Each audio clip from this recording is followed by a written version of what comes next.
Hello, everybody, and welcome to another episode of The Lion, the Way, and the War, where we discuss Jesus, His church, and the spiritual battle that surrounds us all. My name is Craig Allison, and I'll be your host.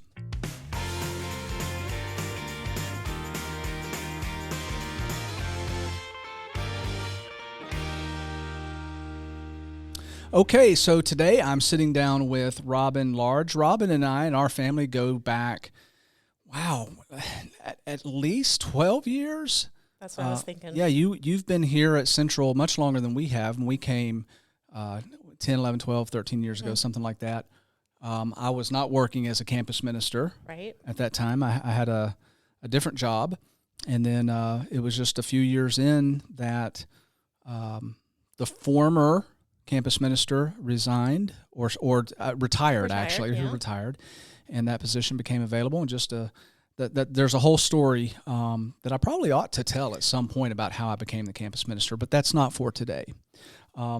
So we go back, and you've been in and out of different things and positions and done different work, and now you work for the church just like I do. Yes. And so you and I were discussing a little bit. I had to kind of twist your arm to get you to come do this. Yes, you represent a demographic that I've never interviewed at all for this. And I think it's also very cool that I get to talk to somebody that works for the church and has that perspective on what it's like to, be inside of that sphere, that bubble, so to speak.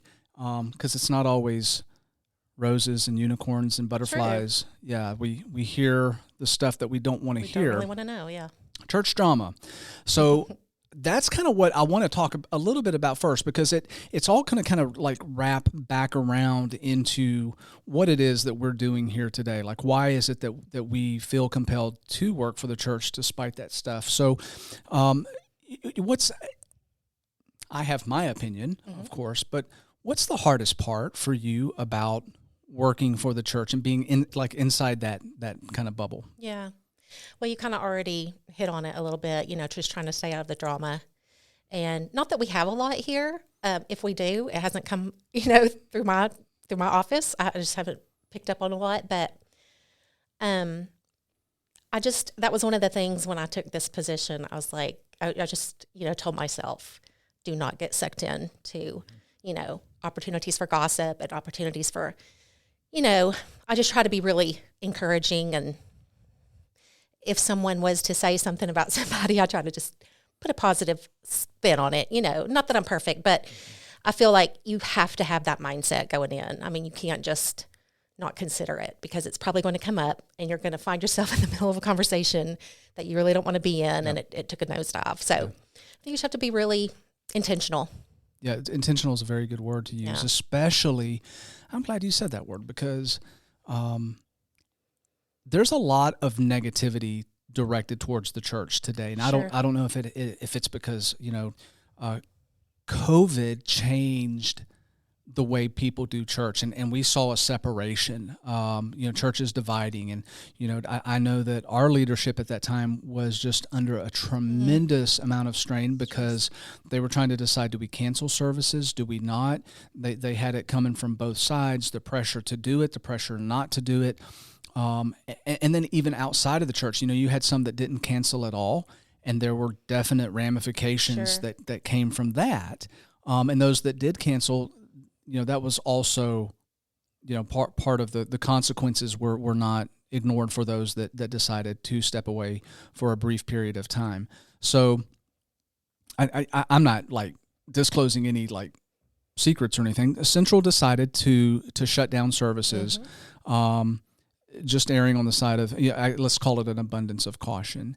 And I know that we had members there at that time that did not want to do that.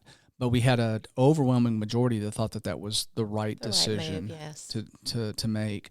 And it changed, I think, the dynamic of how we, especially those working for the church, viewed not only our leadership structure, but also what it meant to be a church member, what it meant to go to church, what it meant to be a brother and sister to others that we had been separated from, for I can't remember, it was 2 months. Yeah, it was a while. So everybody did their own thing. I think we did the church, the home church stuff, the online stuff. What did you notice as maybe the takeaways from that when we came back as a group? Well, sometimes I feel like we're still not back on the footing where we were before. I mean, I know we've still got some members who, for various reasons, and some of them for health reasons, they're still concerned about it, and they might need to be, and they're still worshiping from home. And I would like to think of some ways to include them a little more. I mean, we've got a lot of things going on here at the building that they're missing out on, and they probably need encouragement. Yeah. And but yeah, it's a little bit of a different climate, and I don't think we're alone. I think a lot of churches have experienced that. It's just, I don't know, it just threw a wrench, and it's just been hard to get it back. Yeah. For us, we, of course, we kind of have this like compound. This sounds so cultish.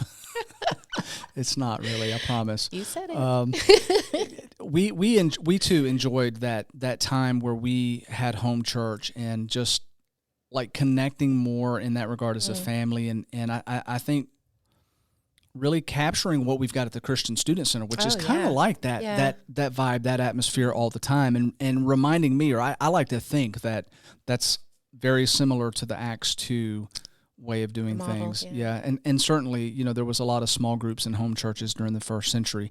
And so I reconnected, or maybe that's the wrong word. I think I connected for the first time to a deeper sense of what it was to come together and worship God with that family unit together. But at the same time, it brought to light for the first time in my life just how important corporate gathering of everybody coming together was. And I don't know if you experienced the same thing. Definitely. I mean, it's just amazing. Sometimes I just can get a little overwhelmed just thinking about, I'm like, these are my people. Mm-hmm. These are my people. I've been here for 20 years, which seems unbelievable. But, I mean, these are the people that I want to spend time with. These are the people that I want to know me, and I want to know them. And so, yeah, I definitely missed out on all that. Enjoyed the family time. Yeah. And like you said, the home worship, but it just can't compare with being back here, with your family. I mean, this really is the family. Yeah. And that's how it should be. Yeah, it should. Absolutely. Yeah. We have that common bond that really is deeper than any kind of physical blood. Mm-hmm. It's through Jesus Christ that bonds us as brothers and sisters. So, you and I are both parents, and you have 2 daughters. Yes. Both in college. Yes. Kate is over at Freed Hardman. She's in nursing school. And then your youngest, Caroline, she comes and bothers me from time to time I'm at sure. the student center. So we enjoy. Okay, so let's talk about parenting in today's world. All right. What's the biggest challenge for you? I'm a bit of a helicopter parent. Okay. So a big challenge for me is to just step back a little bit. I know, Kate is away from home, doing her thing in nursing school, and I'm still texting her, what'd you make on your test? It's like, I can't let it go. And she's probably thinking, Mom, let it go. Right. But not that she wouldn't want me to show that I care for her. But, and then with Caroline, it's this, I just, boundaries probably is my hardest thing. Because I probably want to, control and make sure that they stay on the right path. And, but you have to just trust, that you instilled some things and that they're going to make good choices. So my wife and I were talking about this. We went this past weekend. We went to the Biltmore, and I can't remember, on the way back or on the way there, one or the other, we were just talking about the difference in parenting today versus when our parents parented. Yes. And folks, this right here, and I've preached about this. I've written about it. It's different, and I'm going to say it is so much. And I'm probably going to get backlash for saying this from the older generations, but I'm telling you, I believe with my full heart that it is so much harder to parent today than what it was for them. Not to say that there weren't challenges back then when we were raised, but the introduction of the world into our homes, into our kids' Yeah. bedrooms, is pervasive, and it's unlike any other time in society. It's terrifying too. Not that you couldn't go find that stuff back when we were Sure. kids, but it took a lot of work. You had to work at it. Sure. Yeah. But it's just pervasive today. So you mentioned, oh, I'm a helicopter mom. I don't know how we pull back from that in a healthy way, yet still parent, and I'm going to say the word police our kids, so they're not completely inundated with filth. Yeah, because it is so easy to access. And, that is a conversation that we have in our house, even still with college-age girls, is put the phone down, And we tried to postpone the phones. We didn't let them have them at really young ages. We tried to put it off as long as we could, and it still has just ramifications that, you could come in the house and we might be in 3 different bedrooms on 3 different phones. I mean, it's embarrassing to admit, but I don't think, probably not alone there. But it's just, it interferes with your family time. It interferes with your, it's hard to be, I'll go back to intentional. It's hard to be intentional with your time together when you've got that easy access to entertainment. And then, of course, easy access to things you don't want them exposed to. And you said you guys tried to delay it. That's another struggle as parents, because you're getting that pressure because your kids come home. They're like, literally everybody all of my friends has a phone. Why am I the odd man out or the odd girl out? Yeah. And I remember your kids were like some of the last that I knew of to get. Really, eventually we did give in, and mainly just because, it was going to be easy to keep in contact with each other. But there are days when I wish we had never, let's just go back to the flip phones. Well, and there again, I mean, because we're living in a postmodern generation where parenting is unique, we have these challenges. I can't imagine not having that contact, that connection with my kids that these do allow. Yes. Because it is a scary world out there. And I'm not trying to be all like paranoid or anything, but my goodness, it is a different world. But it is. I mean, just look at school shootings. That just one example. That wasn't something we had to deal with. I had a podcast with my father, and we talked about that very thing. Just a different world that we're living in. So how did you guys, you and your husband, look at the paradigm of raising kids to be spiritually mature, to have a good spiritual foundation and footing before they left your home, given the fact that these things are so pervasive, that especially with girls, because I had two sons and then one daughter, and it was extremely different with Kaylee because she took the Instagram and those things and all the perfect pictures, and it was a constant comparison for her as a female. Right. So I don't know if that's something that you guys experience. Yeah, it is. I mean, it's hard as an adult not to see, pictures of a beautiful home or a gorgeous, outfit or whatever, and just think, well, I don't have that, So I can just imagine that and I'm at a stage in my life where, I have a little more wisdom under my belt, and the girls growing up so young, they don't have that. They don't have that discernment yet. They don't have that ability to say that's somebody else's, touched up, edited version of their life, caught in a little screen. So that has been a challenge to, I think it's a challenge maybe with all children, but especially girls. I don't know, maybe that's not a fair statement, but just trying to help them realize that that's not where it's at. Yeah. And I find myself all the time just in my own life just saying, this world is not my home. I'm just a passing through. Yeah. That's not the important thing, what you look like and what you do. That doesn't mean that you can't take care of yourself and have nice things, but the focus through social media is so strong on you need this, you need this, you need this to be happy, and that's a hard battle to fight when you're young. Do you think that's the biggest challenge that we as Christian parents are facing today with our kids? Social media, just in general? Yeah. I do. I do. I hate to say that I agree because it seems like that's such a catch-all, but the last 11 years as a campus minister, and I'm seeing these kids cycle through, and each progressive generation, or not even generation, sub-generation, is a little bit worse. Yeah. And just the prevalence of depression and self-esteem and anxiety.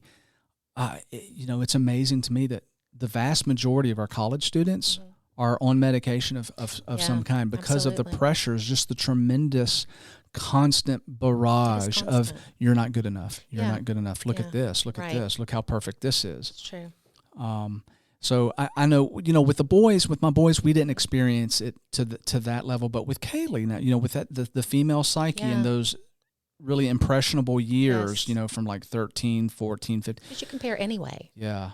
Everything's a comparison. Yeah. I mean, I didn't have social media growing up, but I just compared myself to girls at school that, for whatever reason, I think it's maybe just a natural thing, but it's so amplified through social media. Yeah. Amplification. That's a good word. Yeah. Okay. So, we touched on like competing with others' viewpoints. And you mentioned also, it's not just the kids, it's us too as parents. I mean, we fall victim to screen time, and recognizing the fact that as parents, we need to have that interaction with our kids, and we have a limited amount of time to do it. Yet so many parents, and I can attest to this as a personal testimony. I don't know where you stand on this, but I didn't do great on that, and it wasn't bad. Social media doesn't have to be bad, but there was too much time in front of screens. Yes. It's paradoxical that I'm actually, here I am. I've got two screens on. We're talking about this stuff is so bad, but I've got here we screens are. in front. But yeah, that's a reality of it, and so I don't know long term what that actually does, because I missed out on those opportunities. And it's funny because, it's not all negative. I think everybody knows that. I mean, we have our little family text. All four of us are in there, and we send funny videos, and we, sometimes I'll do a voice text. I'll pray, send a prayer to one of the girls or something. So there's things that, ways that we can interact with each other that weren't available to us a few decades ago, but I'm not sure that it outweighs the negative. I don't think it does. So Kate's been in college how long now? 2 years? Third year? She's a junior. Mm-hmm. Third year. Caroline is a freshman. So what advice would you have to other women your age who are looking, their kids they're in their senior year now, they're fixing to go to college, because you've been through that now twice. What advice would you have for them? That's a good question. Spend as much time during that senior year as you possibly can. Go to everything, go to every event, every game, every award ceremony, whatever. Just go to all of it. One thing I wish that I had done for both of my girls, and I knew about this years ago from a mom mentor, and I failed to do it. She invited, before her daughter was fixing to go off to college, she had a lunch at her home and invited all the women that had played a part in that girl's growing up years, Sunday school teachers, grandmother, aunts, friends of the family that had just really poured into her daughter. And I always thought, I'm going to do that. I'm going to do that for my girls. And I didn't. For whatever reason, I let the time slip by. But if I had a piece of advice to give, I'd be like, do that. I mean, what a blessing to send that child off into the world with that kind of, prayer and just pouring into her one more time before she goes. I could still do it. Maybe I'll do it before they get married. Yeah, kind of like I'll squeeze it in. Send-off ceremony. That I can still do this. That's interesting that you said that, because I've got an episode coming up. I'm going to be talking to an author who has formulated a very detailed, exactly that of recognizing, and he's got different sections in a child's life, and he has the different stuff that you do. Oh, wow. That's very much similar to what you just Yeah. explained, all the meaningful people in their life, Yes. and they give your kids something of some type of symbolic kind of thing Yes. Oh, I love that. so it's a really interesting book. I need to let you Yeah. I read would love that to read before, that. but yeah, I'm going to have him on a podcast. We're going to be talking about that very thing, because he says those moments are monumental Yes. in your kid's life, and really Yes. lays some super strong ground roots, Yeah. foundational stuff for them as they go off to college. Yeah. I mean, how would you not go off to school just feeling like you had such a support system behind you? Absolutely. And it kind of all goes back to intentional. We can't do everything, all the big grand ideas. We can't accomplish it all, but so many things we can do for our children, for the memories, not the purchasing of things, but just really giving them that solid foundation, not just from the family, but the broader family, Yeah. We have been very intentional about taking trips with our family. Yeah. And forming that, rather than buying stuff. Yes. Taking trips and creating Experiences those memories together. Mhm. Yeah. Yeah, experiences. So yeah, I think that's great advice. Mm-hmm. So Central, we've been through a lot of changes. We're currently looking for a minister.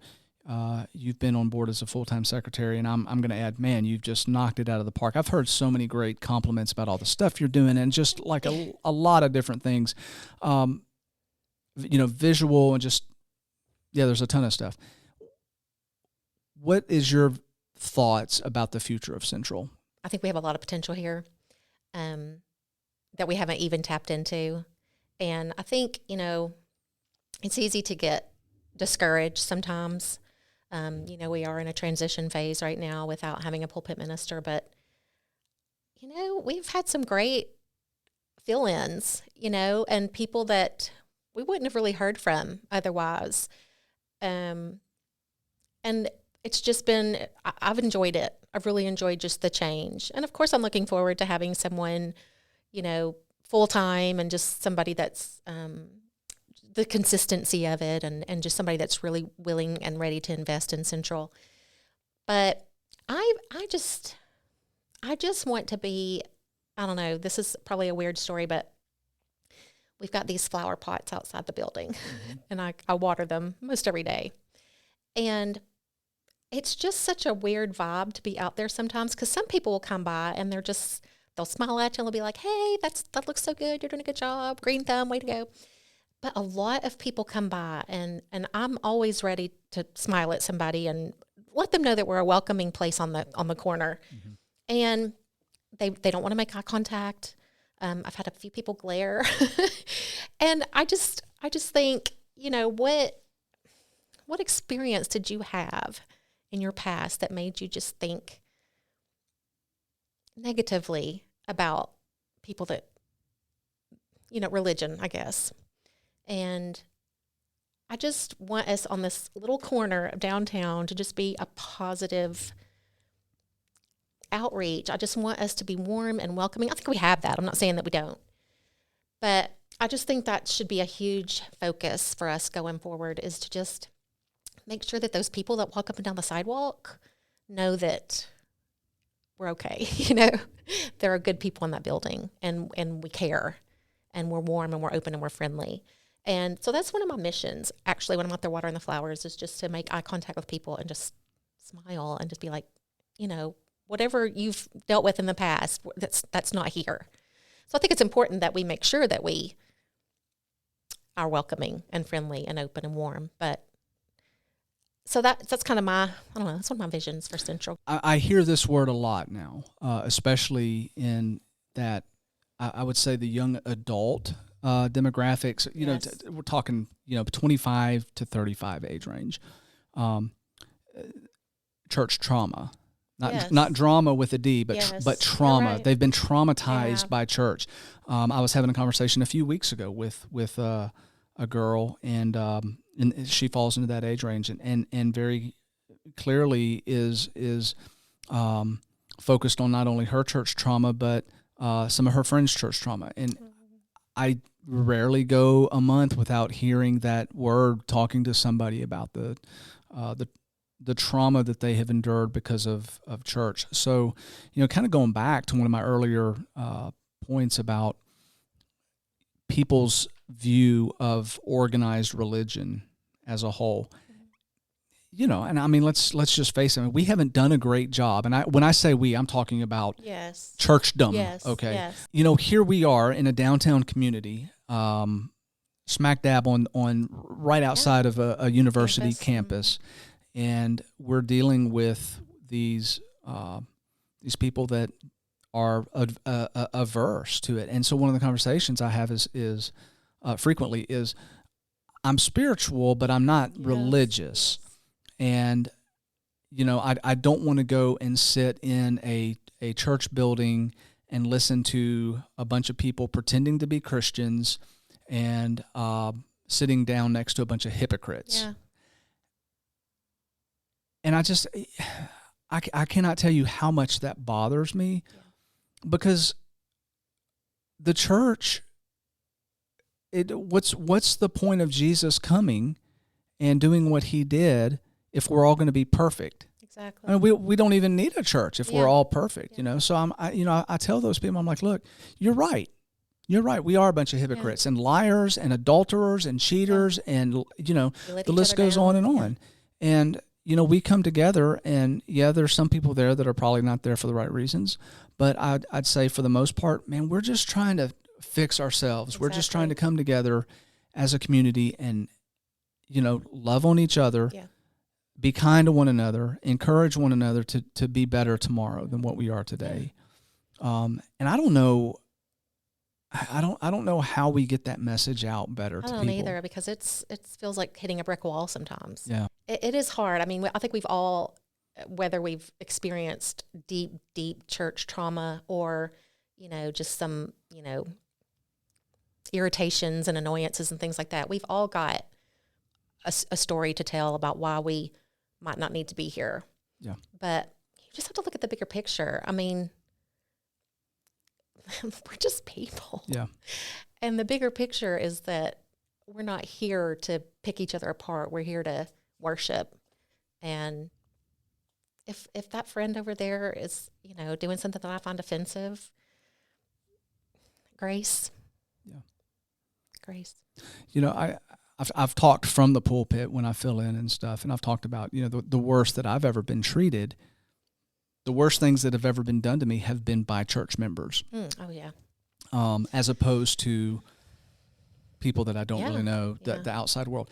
And I've thought about that a lot, and I've come back to the conclusion that makes sense. But because if you are a family, like truly trying to be a family, those are the people that you would expect to be hurt by, but the ones that you have closer relationships with, because that's why it hurts more. Yes. And so, you know, I hear other people using that as kind of like a cop-out of why they don't want to go to church anymore. And I just want to say to them, if you're listening to this and you're one of those people and you're not going to church, you're doing yourself a great injustice. Because, again, you have a part to play. You know, the New Testament is filled, especially, you know, in Paul's letters to the churches there, he talks about this idea of we're all we have a part to play. You know, he compares it to the body. You might be the hand, I'm the eye, you know, whatever. And if you're not in church and making a intentional effort to be part of a church and making it better, that church is missing you. They're missing a vital piece of whatever part you are in that body.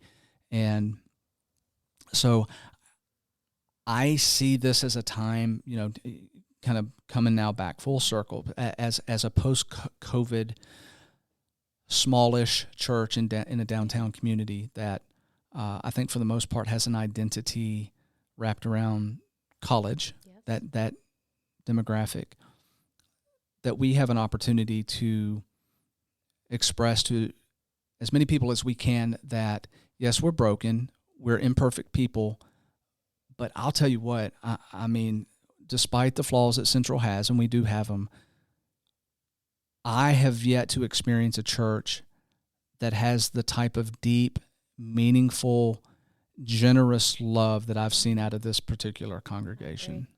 And that's why I've stuck around. Still here. Absolutely. Yeah. So, all right. Final words of advice, Robin. let's just say, if you could go back and give yourself words of wisdom before you had kids, knowing everything that you know today. Ooh. I wish, looking back, I was very overwhelmed by having, we thought it was a good plan to have our children close in age. Sometimes I look back and I think maybe a bigger age difference might have been easier. Yeah. I was overwhelmed a lot as a young mother. And I think I probably missed out on some fun things, just trying to make everything perfect, putting that pressure on myself. Yeah. And that kind of goes with something I heard on the radio this morning. It was, sometimes we have these big grand ideas about how, or he was relating it to kind of what you were talking about being involved in the church and the ministries, and saying, I don't know where I fit in. I don't know what my niche is. I don't know what my talents are. And he was saying, just plod ahead. Just plod ahead. You don't have to be the minister in the pulpit. You don't have to be the song leader. You don't have to be, whatever. Just plod along. Just do the next thing that God puts in front of you. And that kind of ties into advice that I would give to a young mother. Just plod along. Just do the next thing. Don't be so caught up in the perfection of it, and that you miss moments. Yeah. You miss moments. Yeah. Just do the next thing. And I know I struggle with that. If I can't do like the big grand, then I might just not do it at all. It's hard not to compete today as a parent. Yeah. I mean, because it's like going back to the social media stuff. It's in your face all the time. It is. You want your kids to be special. You want to do those big birthday parties. Yeah. And it's crazy. Even before they're crazy the born, stuff we did. the gender reveals. The gender reveals. That gets me. I watch them because they're good, but I don't know. I guess I would do it if Wow. If I wasn't the age that I am, that would probably be very appealing to me to do the gender reveal. But no, I just, as a young mother, I do think I missed out on some simple joys, just trying to get everything just right. And that's overwhelming. So plod along. I don't think the guys struggle with that as much Maybe not. as the ladies, because I think there's more pressure that you all put. I maybe not should say this, but you all put it on each other. It's like that's true. So that's true. Yeah. Okay. So final thoughts. We're gonna actually. This is very relevant to our discussion today. We're going to close out with Hebrews chapter 10, verse 24 and 25. And let us consider how to stir up one another to love and good works, not neglecting to meet together, as is the habit of some, but encouraging one another, and all the more as you see the day drawing near. Until our next podcast of The Line, the Way, and the War, love each other, be kind to each other. Remember that the creator of this universe loves you so much that he gave up his only son for you. Have a blessed day.